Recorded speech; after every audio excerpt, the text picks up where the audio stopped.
Hello po mga kalingap, good morning po. Welcome back po sa ating munting channel. And it's our second day po here in Baguio City. Kasama natin si Ate Philip and yung mga kasama natin sa likod. So ngayon po ang first stop namin ngayong second day is dito sa Strawberry Farm guys. Kung saan pwede na po kaming mamitas ng mga strawberry and then bibili namin po yung mga napitas namin. Eh syempre with jump car pa rin yan guys. Grabe. Bawal yan, sabi mo. Sabi niyo no? Pwede yan. bro, nagiging basher na din kita bro. Ayan guys, so ngayon po dito po kami ngayon sa Strawberry Farm. And try po natin mamaya mamitas ng mga ng mga strawberry.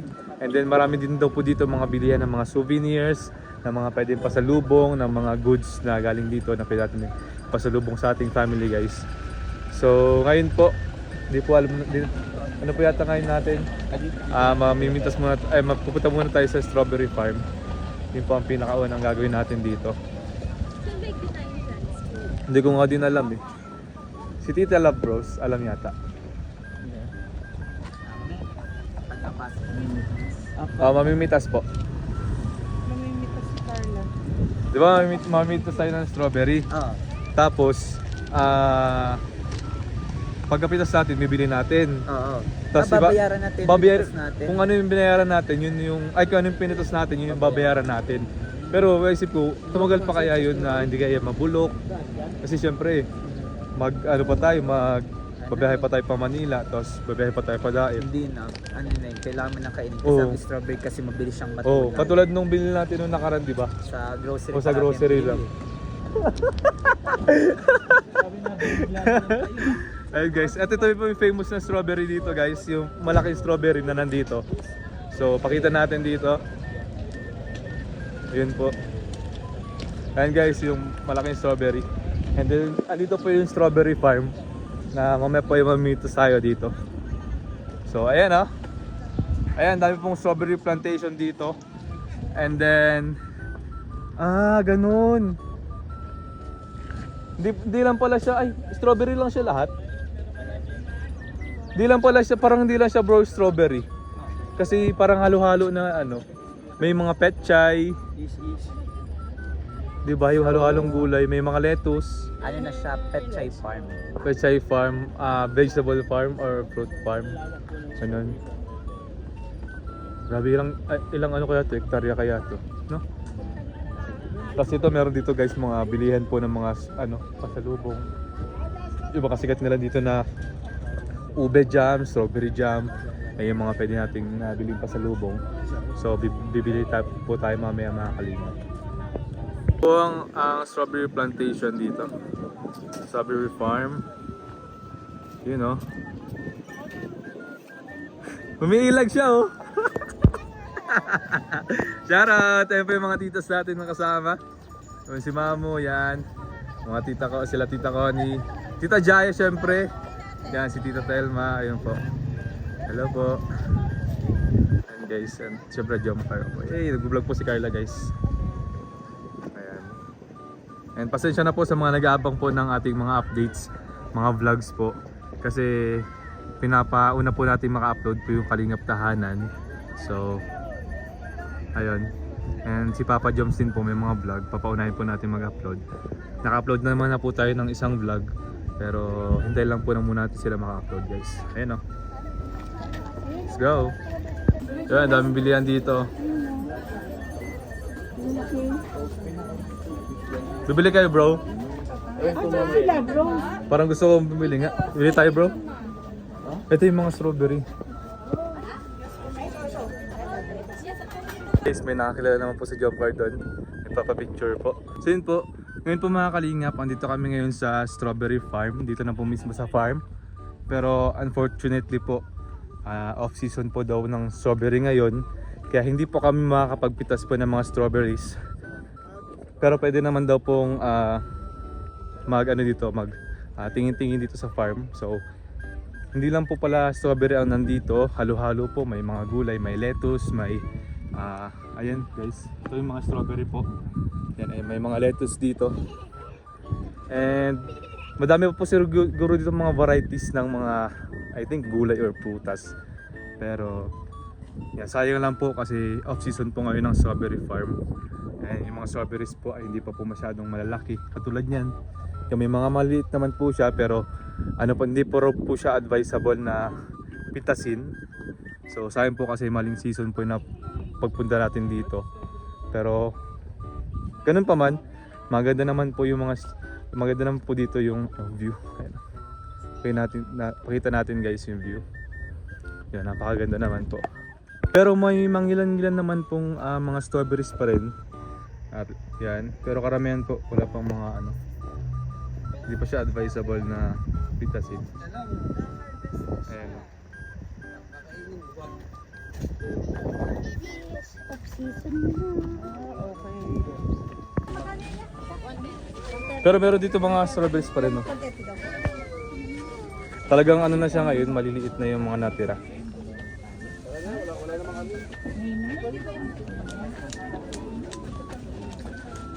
Ayan guys. So, di na po siguro namin matatry yung tanghulo. Sayang. Gusto ko sana siya i-try. Pero, alis na raw po kasi yata. Ayan na. Saan ba tayo bro mabibili ng mga ganito mga pasalubong? Pero pwede na rin dito. Pero baka Sana Mines View na lang. daw po. Oh, okay. Pero kasi ang mga bibiling ko na lang yung mga ganyan. Yung mga goods. Strawberry jam, mga ganito. Kasi nakabili na ako kagabi nung mga ano po, mga gamit na pwede kong ipampasalubong.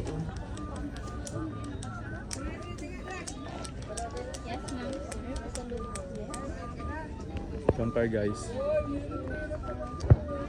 Pero sayang po talaga, di po namin naka-experience yung ano po, picking strawberries. Kasi wrong timing po and then wrong season po yung pagpunta namin dito. Pero ganun pa man, at least nakita natin yung view na kung gaano po kalawak yung strawberry plantation dito sa Baguio. Sana next time ma-experience naman natin yung pag picking naman ng strawberries. So update na lang po mamaya guys kung saan kami pupunta. Hey. So yun po mga kalingap, welcome back po ulit at another vlog na naman tayo. Kung makikita nyo po, medyo paggabi na rin po. Gabi na talaga and sa 7 PM na po. And kami po ay wala pong magawa ni Papa Joms dito. Kaya kasi po si Philip, iniwanan po kami, siya po ay tumakbo po, nag-jogging po siya dito sa Baguio. So kami naman ni Papa Joms, nakaisip po kami mag-gym naman. So ngayon po is walking kami and Aircon na din. Wala rin. wala rin bro. Okay lang. So ngayon pa i-walking kami mga kalingap. Pasensya na po kasi medyo madilim. And maglalakad lang po kami pupunta dun sa gym. Almost 900 kilometers. Ay, kilometers. 900 meters lang po yung gym dito. Pero di po namin alam kung saan po yung exact location. So mag-Google Maps po kami ngayon. Gym Dayo sa Baguio guys. Si Carla po is naka-live. Ay, jeep. Pwede naman po kami mag-grab or pwedeng kahit mang mode of transportation dito, kaso medyo malapit lang po kasi and meron naman po sa Google Maps na direction po kung saan kami pupunta. So tinalan po natin and tinan po natin yung gym dito sa Baguio kasi first time ko po makapag-gym dahil dito sa ibang lugar. Siguro pag gym dahil din tayo dun sa kila Boss D. Pwede din. Pwede. Oo, kasi Pwede tayo mag-gym tayo. Ang ganitong Ganda ng bahay bro. Ay. Pero mas maganda pa rin yung bahay mo bro. Hindi rin. Mas malaki lang to pero mas maganda yung bahay mo. Ayan guys. Turn right onto Gibraltar Road. Naka ka din, pares tayo naka long sleeve ah. Nilalamig ka ba? Hindi mainit ka. Ay ito ang ko sa'yo bro, tanong ko sa'yo. Sa tingin mo papawisan ka ba? Yun na nga eh. Kasi ang lamig po, lalo na ngayon na maggagabi na. So napakalamig po ng klima dito sa Baguio. Wait lang, 400 daw. Wait lang po, update ko po kayo. Kasi nag 400 meters daw, liliko daw kami. Tingnan ko lang po. Ayan guys, walking po kami ngayon. Sheesh. May motor. In-explore po namin tong Baguio, pasikot-sikot ng Baguio. kasi sobrang nakakalito po yung mga daan dito. Sobrang mga paakyat and sobrang mga ang daming mga intersection, ang daming mga paligo guys. So nag-ano pa kami explore. Bro, pagod ka na bro? Pagod ka na ba? Lalamig din ako. Malamig nga no? Pawisan kaya tayo doon sa gym? Ayan guys, may laundry din pala dito. Laundry shop. So maganda po dito sa Baguio, marami po siyang mga access, malalapit na access sa mga daily needs po. Ayun o.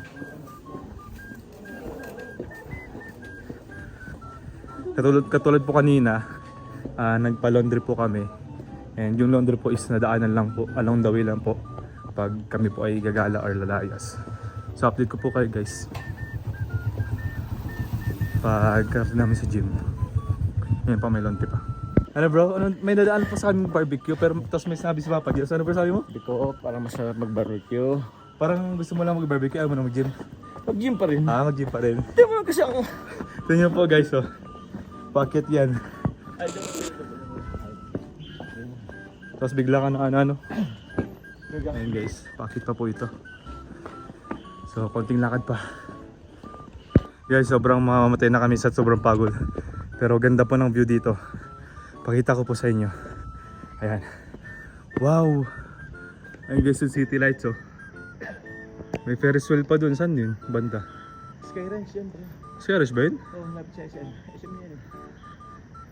Ay, oo nga pala SM yan.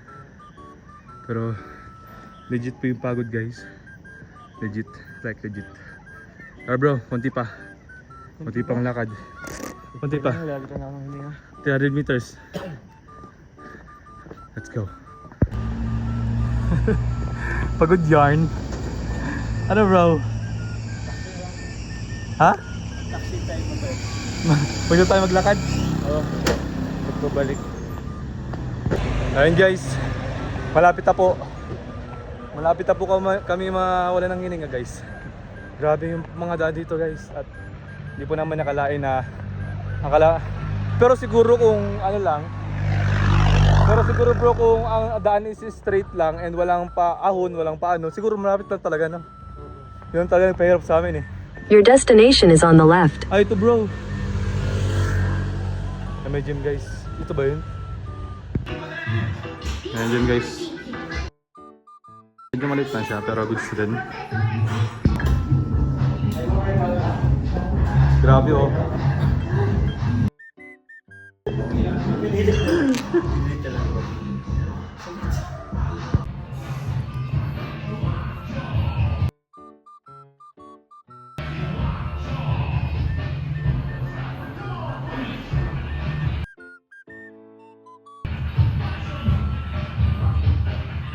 Tomorrow.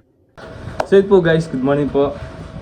At nakakalungkot man po kung sabihin, pero it's our last day po dito sa Baguio, mga kalingap. And gusto ko lang magpasalamat po sa mga tao na naging dahilan po para maisakatuparan po itong travel po na to. Yan, sa Team Jackly po, kay Tita Jaya, kay Sir Calvario, kay Tita Connie, kay Tita Liza, and kay Mamo po. Yan, sa mga titas po namin dito. Yan, Tita Telma, Tita Lorna, si Tita Love Rose, ayan po. And then yung mga nakasama po namin dito na mga titas po natin na nag-asikaso po sa amin dito sa Baguio.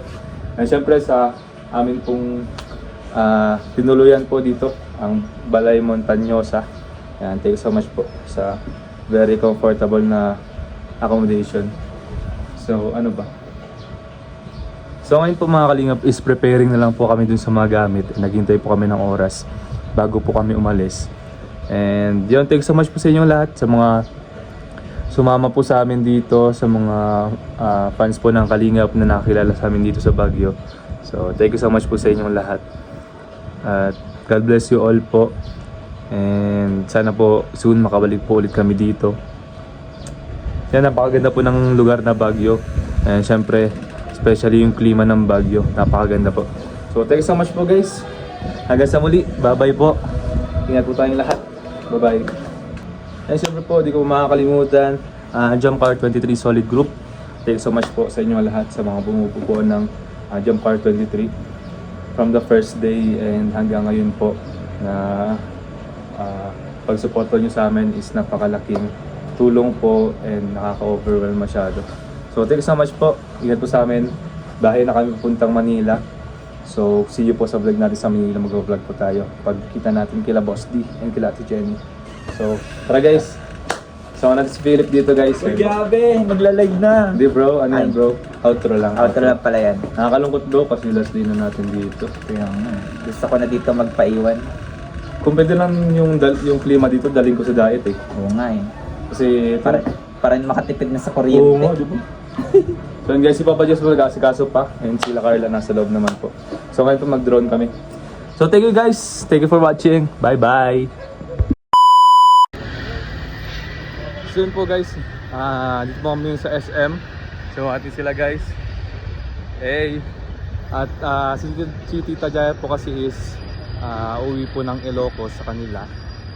And ako po, naisipan ko po na bago kayo magkakahiwalay, meron ako sa kanilang bibigay na syempre konting konting pa-thank you lang para sa kanila po, sa kanilang effort and love po na para makasama kami. So bibigyan po natin sila nito isa-isa. And guys, so tara po, kanina po hinihintay pero sobrang tagal po namin kasi dun sa sorry po sa ating mga tita. Ayun na, nagtatawag si Papa Jobs. Sige, let's go. At syempre gusto ko lang po mag-thank you yan kay Tita Jaya, yan po sa mga titas natin dyan. And bago ko, konting lang po, pa-thank you po para sa inyo. Ayan, Tita Jaya for you. Yan, kay Tita Love. Yan, and kay Tita Connie. Kay Mamo, syempre kay Mamo. Ayan, and dito po sa likod naman. Yan kay Tita Telma and kay Tita Lorna po. Ayan. And then wait lang. Meron pa Kuya Rayan. Thank you. Ayan. And dito din po sa kabila. Ayan. Para sa inyo po, thank you po. Sir, thank you so much po.